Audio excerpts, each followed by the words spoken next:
Hi friends, ಎಲ್ಲರಿಗೂ ನಮಸ್ಕಾರ.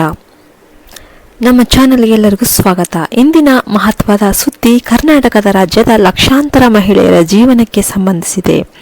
ರಾಜ್ಯ ಸರ್ಕಾರ ತನ್ನ ಪ್ರಸಿದ್ಧ ಗೃಹಲಕ್ಷ್ಮಿ ಯೋಜನೆ ಕುರಿತು ಒಂದು ಪ್ರಮುಖ ಹೊಸ ನಿರ್ಧಾರ ತೆಗೆದುಕೊಂಡಿದೆ. ಈ ಯೋಜನೆ ಅಡಿಯಲ್ಲಿ ನೀಡಲಾಗುತ್ತಿದ್ದ ಹಣದ ವಿಷಯದಲ್ಲಿ ಸರ್ಕಾರ ಇದೀಗ ಹೊಸ ಮಾರ್ಗಸೂಚಿ ಪ್ರಕಟ ಮಾಡಿದೆ. ಮುಂದೆ ಯಾವುದೇ ಮಹಿಳೆಯರು ಈ ಯೋಜನೆಯ ಪ್ರಯೋಜನ ಪಡೆಯಬೇಕಂತ ಅಂದರೆ ಅವರು ಹೆಸರು ಸರ್ಕಾರದ ಅಧಿಕೃತ ಪಟ್ಟಿಯಲ್ಲಿ ಇರಬೇಕೆಂಬ ನಿಯಮವನ್ನು ಕಡ್ಡಾಯಗೊಳಿಸಲಾಗಿದೆ. ಸರ್ಕಾರದ ಈ ನಿರ್ಧಾರದಿಂದ ಹಲವಾರು ಮಹಿಳೆಯರು ತಮ್ಮ ಹೆಸರು ಈ ಪಟ್ಟಿಯಲ್ಲಿ ಸೇರಿಸುವುದೇ ಎಂದು ಖಚಿತಪಡಿಸಿಕೊಳ್ಬೇಕು. ಹೀಗಾಗಿ ಈ ಹೊಸ ನಿಯಮದ ಸಂಪೂರ್ಣ ಮಾಹಿತಿ ತಿಳಿದುಕೊಳ್ಳಲು ವಿಡಿಯೋ ಕೊನೆಯವರೆಗೂ ನೋಡಬೇಕು ಮತ್ತು ಈ ಮಾಹಿತಿಯನ್ನು ಎಲ್ಲ ಮಹಿಳೆಯರಿಗೂ ಶೇರ್ ಮಾಡಿ.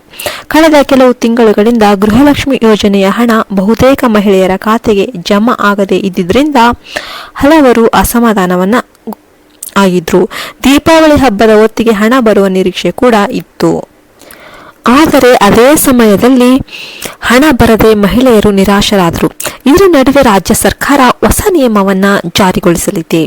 ಮುಂದೆ ಗೃಹಲಕ್ಷ್ಮಿ ಯೋಜನೆಯಡಿ ನೀಡಲಾಗುವ 2,000 ರೂಪಾಯಿ ಹಣವನ್ನು ಪಡಿಬೇಕು ಅಂತಂದ್ರೆ ಆ ಮಹಿಳೆಯರ ಹೆಸರು ಆಹಾರ ಮತ್ತು ನಾಗರಿಕ ಸರಬರಾಜು ಇಲಾಖೆಯ ರೇಷನ್ ಕಾರ್ಡ್ ಪಟ್ಟಿಯಲ್ಲಿ ಇರಲೇಬೇಕು. ಈ ಪಟ್ಟಿಯಲ್ಲಿ ಹೆಸರು ಕಂಡುಬಂದ ಮಹಿಳೆಯರ ಖಾತೆಗೆ ಮಾತ್ರ ಹಣವನ್ನು ಸರ್ಕಾರ ನೇರವಾಗಿ ಜಮಾ ಮಾಡಲಿದೆ. ರಾಜ್ಯ ಸರ್ಕಾರದ ಪ್ರಕಾರ ಈಗ ಸಾವಿರಾರು ಮಹಿಳೆಯರ ಹೆಸರು ಈ ಪಟ್ಟಿಯಿಂದ ತೆಗೆದುಹಾಕಲಾಗಿದೆ. ಪಟ್ಟಿಯಿಂದ ಹೆಸರು ಅಳಿಸಲ್ಪಟ್ಟಿದ್ದರೆ ಆ ಮಹಿಳೆಯರು ಮುಂದೆ ಈ ಯೋಜನೆಯ ಹಣವನ್ನು ಪಡೆಯುವುದಿಲ್ಲ.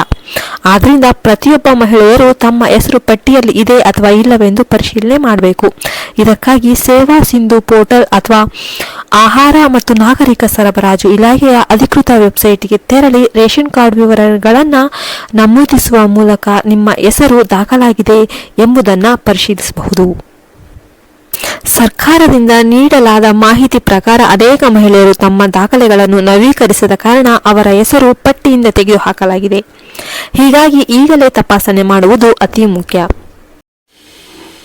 ಈ ಹೊಸ ನಿಯಮದಿಂದ ಮುಂದೆ ಹಣ ಬಿಡುಗಡೆ ಆಗುವ ವೇಳೆ ಯಾವುದೇ ಗೊಂದಲ ಉಂಟಾಗದಂತೆ ಸರ್ಕಾರ ಕ್ರಮವನ್ನು ಕೈಗೊಂಡಿದೆ.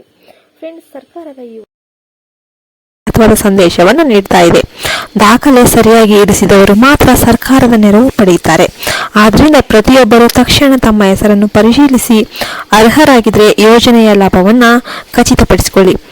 ಈ ಹೊಸ ಒಂದು ನಿಯಮದ ಬಗ್ಗೆ ನಿಮ್ಮ ಅಭಿಪ್ರಾಯವನ್ನು ಕಮೆಂಟ್ ಬಾಕ್ಸ್ನಲ್ಲಿ ನಮಗೆ ತಿಳಿಸಿ ಮತ್ತು ಈ ಮಾಹಿತಿಯನ್ನು ಎಲ್ಲೆಡೆ ಹಂಚಿ. ಈ ಶಕ್ತಿ ಮಹಿಳೆಯರು ಸರ್ಕಾರದ ಹೊಸ ತೀರ್ಮಾನದಿಂದ ವಂಚಿತರಾಗದಂತೆ ನೋಡಿಕೊಳ್ಳಿ.